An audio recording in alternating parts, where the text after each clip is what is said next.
because I know there are people who work tirelessly at this, and my thanks and yours should go out to them. It doesn't seem, when you think about it, that it should be that hard to get a vast majority of people in this country to admit publicly or support publicly the idea of decriminalizing the one drug that never kills anybody. But the reason why it is hard, I think, is, as David was pointing out very well, there is a vast silent majority, and I do mean silent. And it's up to us in this room, who have commissioned ourselves to lead this battle, to awaken that silent majority and tell them that they can't be silent anymore. I mean, the problem with this drug is complacency. It's not that it's too hard to get, it's too easy. Let me quote you Mr. Redman this month in Gear magazine. He said, "Yeah, I used to think let's legalize it so I can smoke all day, but damn, I smoke all day now."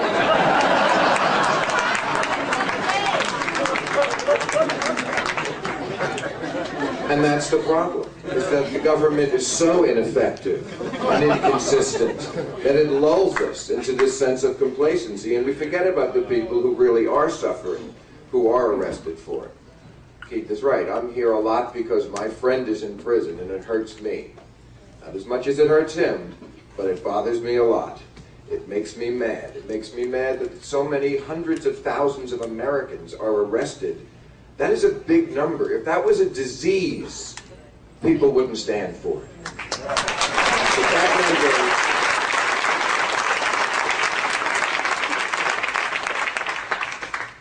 and you know, these are Americans. I understand that Americans are not real good at understanding or having empathy for foreigners. That's one thing. But these are your fellow citizens. And, you know, marijuana smokers have a well-deserved reputation of some really good qualities, like being tolerant and open-minded, and these are wonderful things. I just wonder if they haven't hurt us in this struggle, because we should be intolerant of the injustice that is going on. I want us to be more angry.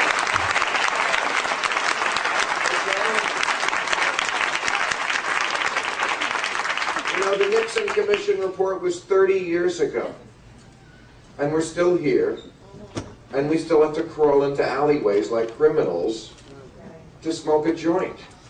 And those are the lucky ones who aren't in prison for it. It's the cancer of drug causes. Year after year, the carnage goes on, and we can't find a cure. But the thing is, it shouldn't be as hard as cancer. I mean, it is such a triumph of fear and ignorance over fact and logic that the drug that kills nobody is the illegal one. How would you explain that to an alien who came down? But I'll tell you why that is, and this is important. It's because everything in America is about marketing and image. A bad product, well apologized for, is always better than a good product. It's all about Madison Avenue, and the Mayor Bloomberg campaign was a fantastic beginning of getting at people's hearts and minds, but that is where the battle is won, and I think we have been reluctant because we are good people. Like I said, tolerant, open-minded. You know, we're like the Indians. We do not want to use white man's evil ways.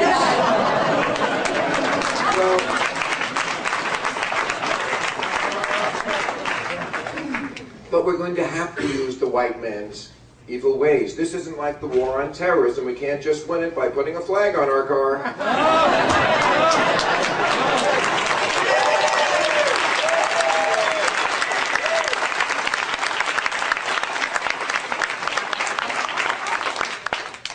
So nothing changes in America without the cooperation of two shameless beasts, the media and politicians. And you have to put a human face on this. We have to put a human face on this. We have to do what everybody does, which is manipulate the media and politicians to do things in their interest, because they only do things in their interest. Long gone are the days when the institutions of the media and politicians felt they had a public obligation to do what's right. No, we have to appeal to ratings and votes. That's all they care about. How do we make it interesting for them? How do we make it profit them? Well, you know, if someone really wanted to make pot acceptable, and they had the kind of money that they have for a McDonald's campaign or to put George Bush in the White House, you could make pot acceptable. You can convince people of anything. George Bush one day became a reformer with results. Imagine convincing people that George Bush was a reformer. Oh yeah, Gandhi, Martin Luther King, George Bush. That's who I think of as the reformers, the real skunk at the garden party.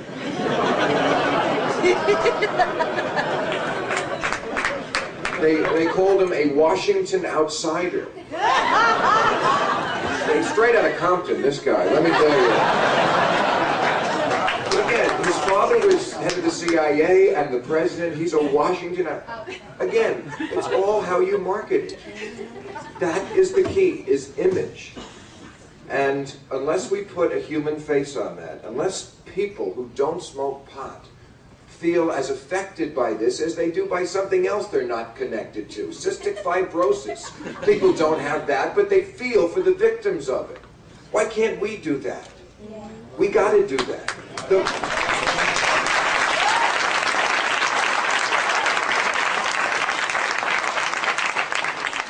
The minds that could be turned if the media and the marketing machine got behind showing the true tragedy of so many lives.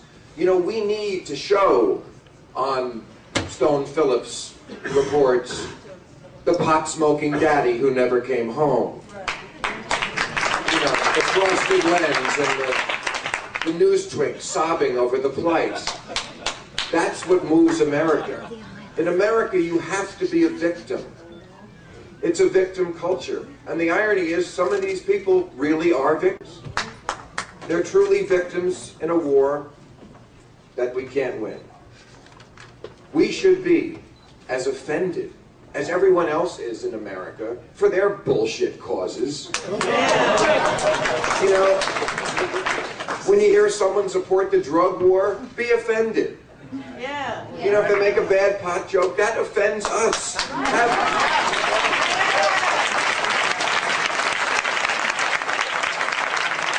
How about us having a little zero tolerance? I have